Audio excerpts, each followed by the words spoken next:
happy returns bàbá 50 years birthday kò kéré rárá o bàbá kọ́ ló ń járe pẹ́.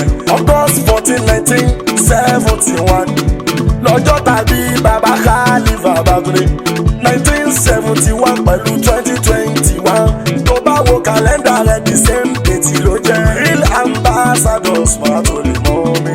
Happy birthday to him bàbá Khalifa Bature. Akíkanjú ọmọ sọmọ àtò lè mọ́ mi.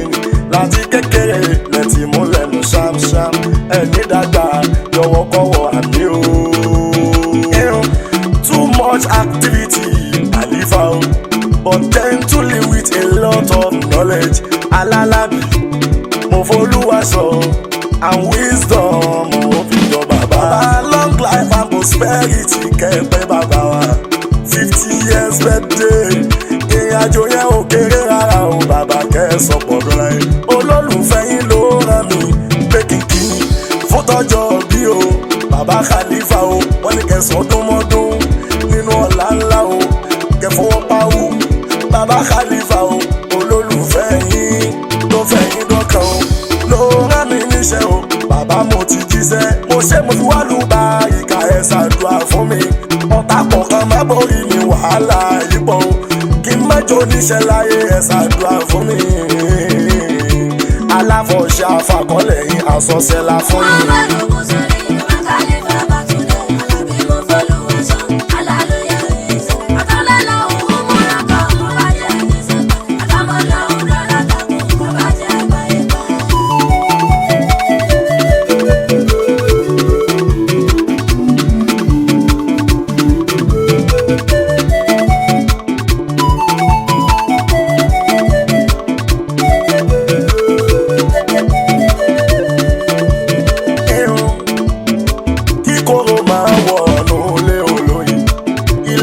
Sáré ilé olóyin tó ti ládùn tẹ́lẹ̀, ìkorò máa wọnú ilé olóyin. Ìkorò máa wọnú ilé olóyin, ilé bá sáré ilé olóyin tó ti ládùn tẹ́lẹ̀, ìkorò máa wọnú ilé olóyin. Ọpẹ́ la ó máa fò níṣe lórí àlìfà Babátúndé bàbá wa. Mo f'Olúwa sọ bàbá sáré fáfọjọ́ òní lékún lọ́dún 50 ọdún lórí ìpẹ́ nínú ọlá àtọ́lá ńlá tàbádájọ́ tọ́jọ́ bàbá ta ló fẹ́ pé wà ìdúlẹ́jọ́. Ìgbà ọdún kò dàbí ọdún kan. Ìgbà ọdún kò dàbí ọdún kan. Fún bàbá Khalifa bàbá sáré. Bàbá Khalifa mo Olúwa ṣọ́. Happy birthday to you Bàbá Khalifa. Àní kẹ́mọ́ ká gbà kò kílẹ̀ lé lọ́dún sí i. Àwọn ìyàwó Khalifa wọ́n ń dúpẹ́ o, wọ́n sì ń ṣàdúrà f'olówó ìwọ̀n. Bàbá Khalifa àwọn lọ́kọ ẹlẹ́yà àṣànà tẹ́ni ọlá o. Táíwò mo f'Olúwa sọ pẹ̀lú ẹlẹ́yà tèmi tọpẹ́ o. Àjẹ́ Rúkáyátù mo f'Olúwa ṣọ́, àwọn ọmọ tó lọ fún yín wọn ò ní ẹkú. Ustazu Bọ́lájí Yusuf ńkọ́, Jíbọ́lá Aishatu wọn ṣàdúrà. Kọ́lápọ̀ Suleiman wọn ní kẹ́ẹ̀pẹ́, Bọ́lá Muhammadu Adéọlá o. Mariam ń ṣàdúrà kẹ́ẹ̀pẹ́ láyé. Wúrà ọlá Aminatu Ọlájídé o. Ìsìyàkọ̀ Abíọ́lá Abúdúrọ̀yì pẹ̀lú Ọláwálé Abúdúrámọ̀nì. Wọ́n ní bàbá Khalifa kẹ́ẹ̀pẹ́ láyé. Bàbá lẹ́jẹ̀ o tó rẹ̀ ń tọ́jú wa. Ṣéwù Ọlárẹ̀wájú Bùṣírà mo f'Olúwa ṣọ́. Ṣéyíkù Mustapha mo f'Olúwa ṣọ́. Ṣéwù Muhammadu mo f'Olúwa ṣọ́.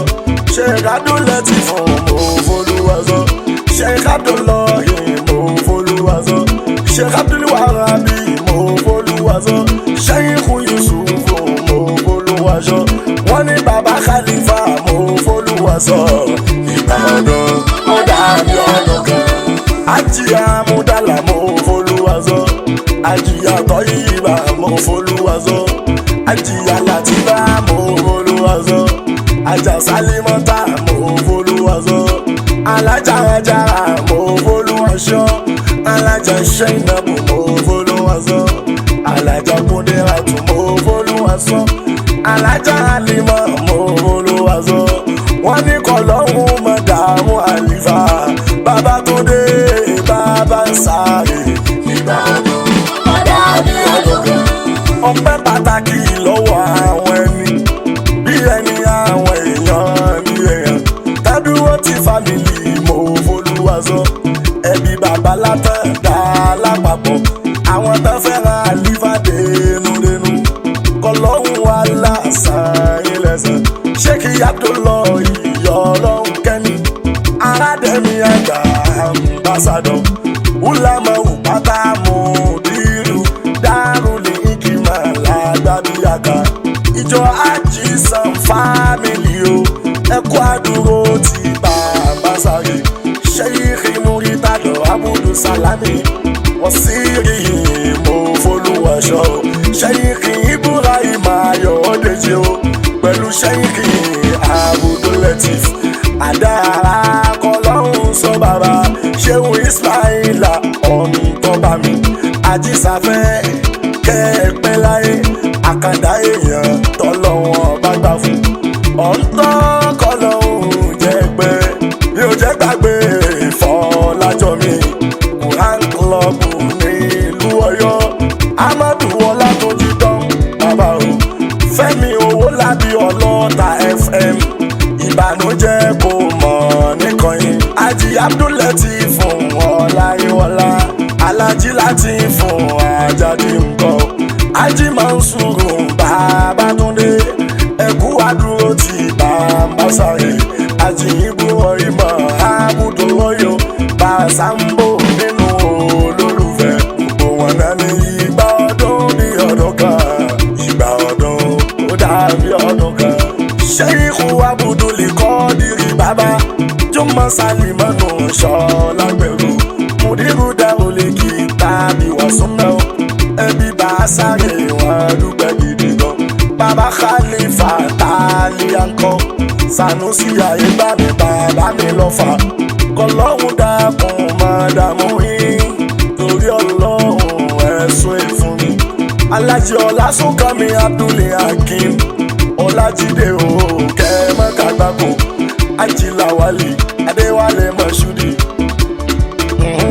ọpẹ́ fún àfàwà Sheikh Abdulrahim Abdul Qadir Adára o Sheikh Amadu Abdulsalami bàbá lámúnigun kọlọ́jẹ́ pẹ́ o ẹbí bá ń sáré dúpẹ́ lọ́wọ́ yín o bàbá kẹ́pẹ́ láyé ẹkú àdúró tí gbogbo sùnmọ́ra tún lè mọ́ mi ni worldwide kárí àgbáyé o ẹbí bá ń sáré dúpẹ́ lọ́wọ́ yín o Sheikh Abdullahi Adára bàbá alágbàjì àgbà kẹ́pẹ́ o Alájí Ismail Adéníyì Ìdírísù ẹ ò ní rí jayé o bàbá mi Khalifa Mudassiru Abudullah Kudusi bàbá kọ̀rọ̀ ẹ ṣé àdúpẹ́ kú àdúró tí bàbá Khalifa bàbá tó lé ìsìn akọ mọ folúwàṣọ́ kígbà ọdún kó dàbí ọdún kan Ìbàdàn ọ̀dà bí ọdún kan.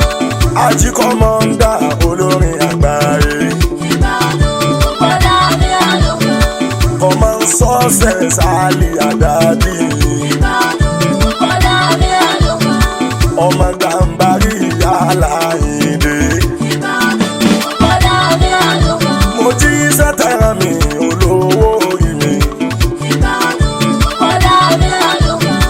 olólùfẹ́ Khalifa ló rán mi Ìbàdàn ọ̀dà bí ọdún mo kan. jí sẹ́tẹ̀rẹ̀ mi mo fi wá lùbáríkà Ìbàdàn ọ̀dà bí ọdún kan. torí gbogbo ohun tí mo dá ọ̀la àwọn àfáàní Ìbàdàn ọ̀dà bí ọdún kan. màá sì máa jọ láwọn táyé òfin tán Ìbàdàn ọ̀dà bí ọdún kan.